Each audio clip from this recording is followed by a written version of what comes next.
जय श्री कृष्णा। आज हम आपके लिए श्रीमद् भगवत गीता के 13वें अध्याय का महात्म लेकर आए हैं। तो आइए अपने मन को एकाग्र करके प्रभु के चरणों में लीन हो जाइए और गीता के 13वें अध्याय का जो रोज पाठ करते हैं उसके महिमा का वर्णन ध्यान पूर्वक सुनिए। पाठ आरंभ करने से पहले अगर आप इस चैनल पर नए आए हैं तो चैनल को सब्सक्राइब कीजिएगा और वीडियो को लाइक कीजिएगा, शेयर कीजिएगा।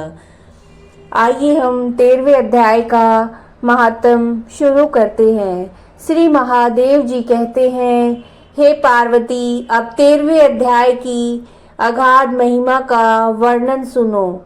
उसको सुनने से तुम बहुत प्रसन्न हो जाओगी। दक्षिण दिशा में तुंगभद्रा नाम की एक बहुत बड़ी नदी है। उसके किनारे हरिहर नामक रमणीय नगर बसा हुआ है।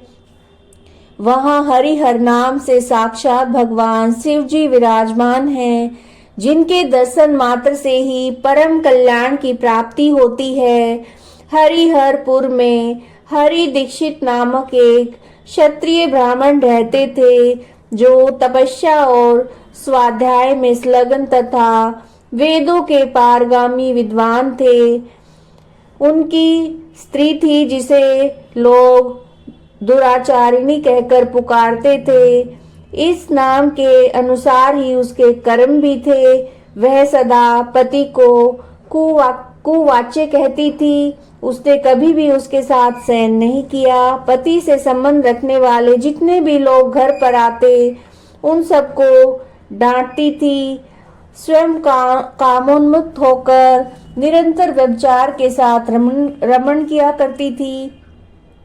एक दिन नगर को इधर उधर आते जाते पूर्ववासियों से भरा हुआ देखकर उसने निर्जन एवं दुर्गम वन में अपने लिए संकेत स्थान बना लिया। एक समय रात में किसी कामी को न पाकर वह घर के किवाड़ खोलकर नगर से बाहर संकेत स्थान पर चली गई। उस समय उसका चित्त काम से मोहित हो रहा था। वह एक एक कुंज में प्रत्येक वृक्ष के नीचे जा जाकर किसी प्रियतम की खोज करने लगी, किंतु उन सभी स्थानों पर उसका परिश्रम व्यर्थ हो गया। उसे प्रियतम दर्शन नहीं हुए। तब वह उस वन में नाना प्रकार की बातें कहकर विलाप करने लगी। चारों दिशाओं में घूम घूम कर वियोग जनित विलाप करती हुई उस स्त्री की आवाज सुनकर कोई सोया हुआ बाघ जाग उठा और उछलकर उस स्थान पर पहुंचा जहां वह रो रही थी।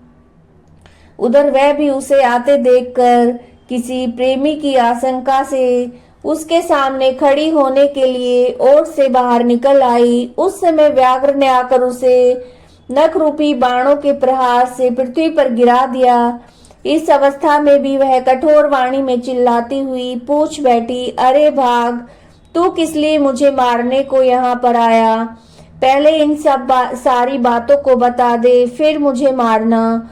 उसकी ये बात सुनकर प्रचंड पराक्रमी व्याघ्र क्षण भर के लिए उसे अपना ग्रास बनाने से रुक गया और हंसता हुआ बोला, दक्षिण देश में मलापहा नामक एक नदी है। उसके तट पर मुनिपर्णा नगरी बसी हुई है। वहां पंचलिंग नाम से प्रसिद्ध साक्षात भगवान शंकर निवास करते हैं। उसी नगरी में मैं ब्राह्मण कुमार होकर रहता था। नदी के किनारे अकेला बैठा रहता था और यज्ञ के अधिकारी नहीं है उन लोगों से भी यज्ञ कराकर उनका अन्न खाया करता था। इतना ही नहीं, धन के लोभ से मैं सदा अपने वेद पाठ के फल को बेचा करता था। मेरा लोभ यहाँ तक बढ़ गया था कि अन्य भिक्षुओं को गालियां देकर हटा देता और स्वयं दूसरों को नहीं देने योग्य धन भी बिना दिए हमेशा ले लिया करता था। ऋण लेने के बहाने मैं सबको छला करता था। तदंतर कुछ काल व्यतीत होने पर मैं बूढ़ा हुआ। मेरे बाल सफेद हो गए, आंखों से कुछ सूझता न था, मुंह के सारे दांत गिर गए। इतने में भी मेरी दान लेने की आदत नहीं छूटी। पर्व आने पर प्रतिग्रह के लोभ से मैं हाथ में कुछ लिए तीर्थ के समीप चला जाता था।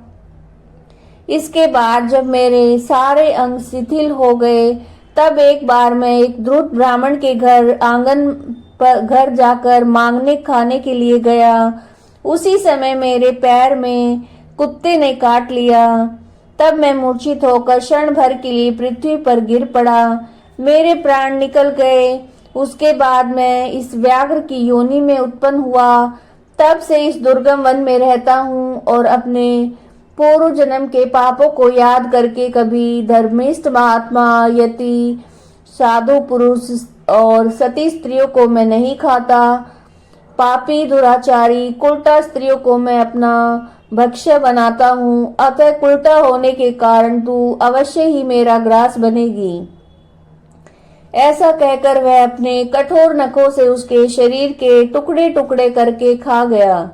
इसके बाद यमराज के दूत उस पापिनी संयमनी पुरी में ले गए। वहां यमराज की आज्ञा से उन्होंने अनेकों बार उसे विष्ठा, मूत्र और रक्त से भरे भयानक कुंडों में गिराया। करोड़ों कल्पों तक उसमें रखने के बाद उसे वहां से ले आकर मनवंतरों तक रौरव नरक में रखा। फिर चारों ओर मुंह करके दीन भाव से रोती हुई इस पापनी को वहां से खींचकर दयनानन नामक नरक में गिराया। उस समय उसके केस खुले हुए थे, शरीर भयानक दिखाई देता था।